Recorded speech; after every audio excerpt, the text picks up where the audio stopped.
always says no team is going out there trying to repeat as champions because every team is different. You don't believe me? Okay. Anybody seen Rondo play this year for the Lakers? Yeah. I can keep going with names that y'all know. So the point is, this is a different team, so I'm going to respect what they did and make it different than last year, mutually exclusive. However, in this situation with the Lakers, the only thing I can see, because everyone's going to take this shot and try to say, oh, take the shine off of this year because last year was a bubble / asterisk, is this. The fact that they couldn't recover, the fact that that 5-month layoff really was advantageous for not only LeBron at his age, but Anthony Davis and his health, you can parlay some of that into this moment and say, well, the reason the Lakers came up short, LeBron in his age, Anthony Davis in his injuries. So I can see that common denominator. But outside of that, because the personnel is different, because you look at the coaching staff, there's changes there, upstairs, everywhere you look is not the exact same team, condition, or situation. I say no, don't try and steal shine from this year's team. Yes, there's no shine taken off of LA's title last year in the bubble. I don't believe in bubble frauds, not the Miami Heat, not the Boston Celtics, not the Los Angeles Lakers. Here is why, Slick Rick. I see you give me a look. Sports are a man-made game based upon a contrived set of rules that are ever adjusting. The epitome of sport is actually how well can you adjust to the set of rules. In football, there used to be a time where you could hit defenseless receivers. Then all of a sudden, you couldn't. How well can you adjust to a set of rules? Let me take y'all into the locker room or onto the field real quick. During practice, any football practice, you'll be going through a drill and all of a sudden you will hear a screeching loud scream and it'll say this, sudden change! Sudden change. All of a sudden the drill has to change instantly because your coach is trying to remind you during the course of a game, something will change because that is the epitome of game. Things are constantly changing.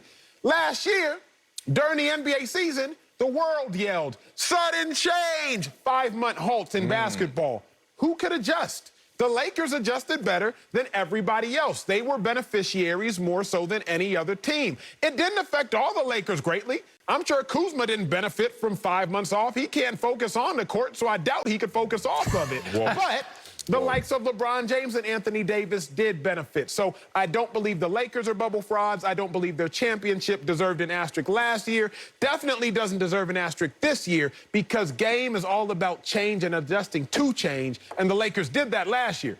It's just this year didn't go the same way. To change! I heard that. I'm sorry.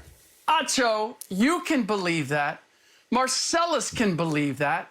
I, in a perfect world, and in my mind, believe that. But the world is not just this show.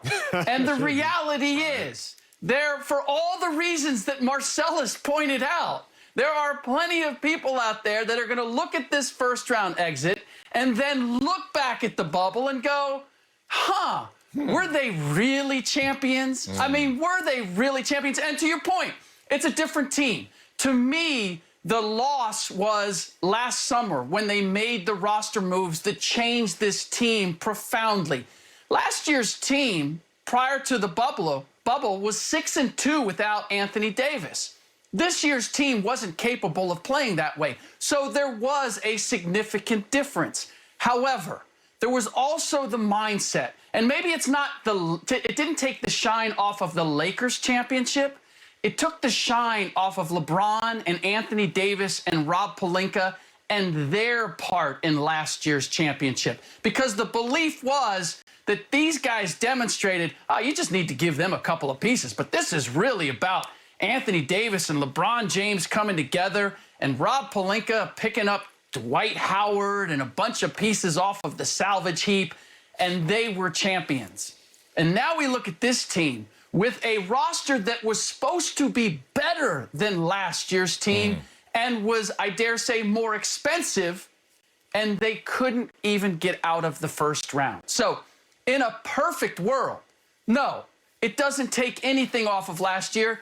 That's a standalone event. But, gentlemen, we do not live in a perfect world.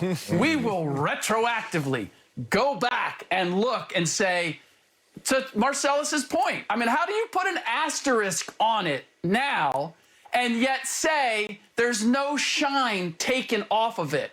Just because, I mean, because of the difference, this was a different year too. They didn't play a full 82-game season. They didn't have a full off season. You could put put an asterisk on the fact that they were knocked out in the first round, the same way you could put an asterisk on them winning a championship. Well, I don't know if asterisks have lowercase and uppercase, but last year was uppercase. This year, maybe lowercase because, you know, abbreviated season, 72 games. But the point is, Slick, you done brought me into a place where I'm going to take the suit off and get dirty and muddy with you.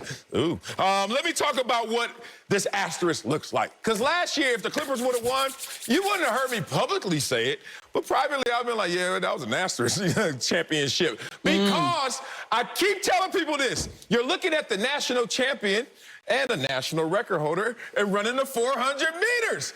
And if my coach ever said we had a race set up like this, we're going to run 300, stop, take 5 months off, come back and run the last 100, I'm going to say, sign me up for that race. And they signed the Lakers up for that race. They signed the entire NBA up for that race.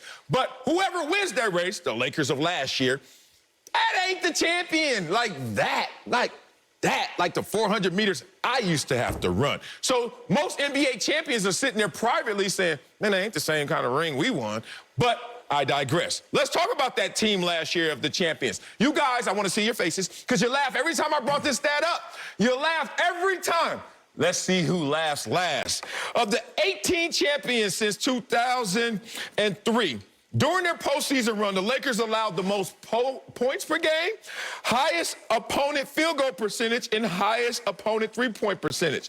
Now, y'all used to laugh because I was like, yo, those numbers support that maybe this is a weak champion in terms of how they perform. Now, we look at this first-round exit, play-in championship to even become a first-round exit team. It's starting to make some sense that, like you said, Rob Pelinka and those guys didn't look at this team properly in terms of the holes that they needed to fill.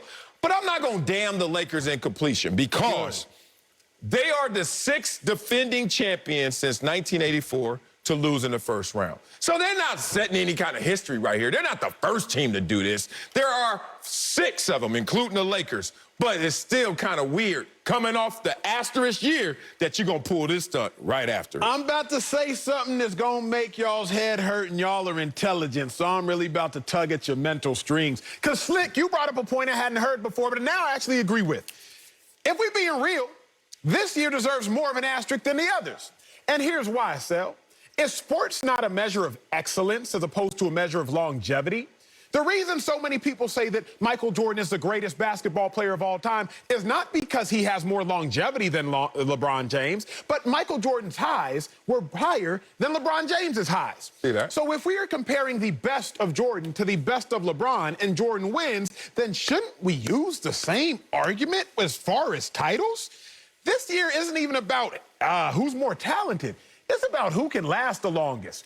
Luka, you gonna get hurt? Jamal Murray, dang, man, you got an ACL.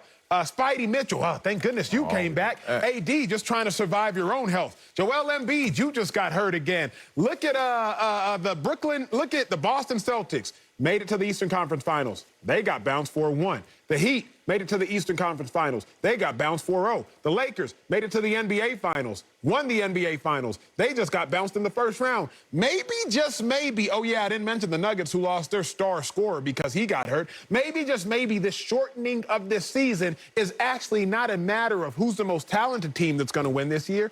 It's just a matter, Sel, of who can last the longest. To bring it in a track analogy and then, Slick, I'm going to pass the baton. Here we go.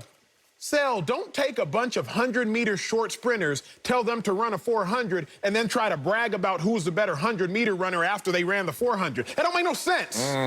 What we're doing in this year's NBA is saying, okay, it's not really who's the most talented team, but who can stay the healthiest over a period of no offseason? Who can stay the healthiest over a period of 1 month off? Because we know, and it's not coincidence, that 3 of the 4 teams that made it to the Final Four last year, when you talk about their conference finals, are already gone, and it's just June 4th. It's not a matter of talent this year. It's just a matter of health.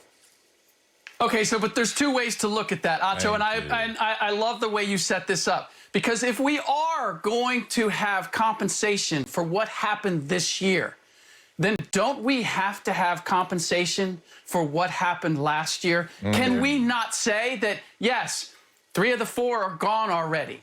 Okay, so maybe 3 of the 4 that made it last year were paper tigers in the same way, that they were able to take advantage of those special circumstances last year in a way that they could not this year. Slick, I I'm okay dropping. I got to interrupt you, and here is why, Slick. And please go ahead. Here is it's why, your show. Slick. If we're looking at all these teams, Slick, Sal, we're looking at the 4 teams that made it the furthest last year. It's not a coincidence they all out. It's also not a coincidence that 3 of the 4 teams lost their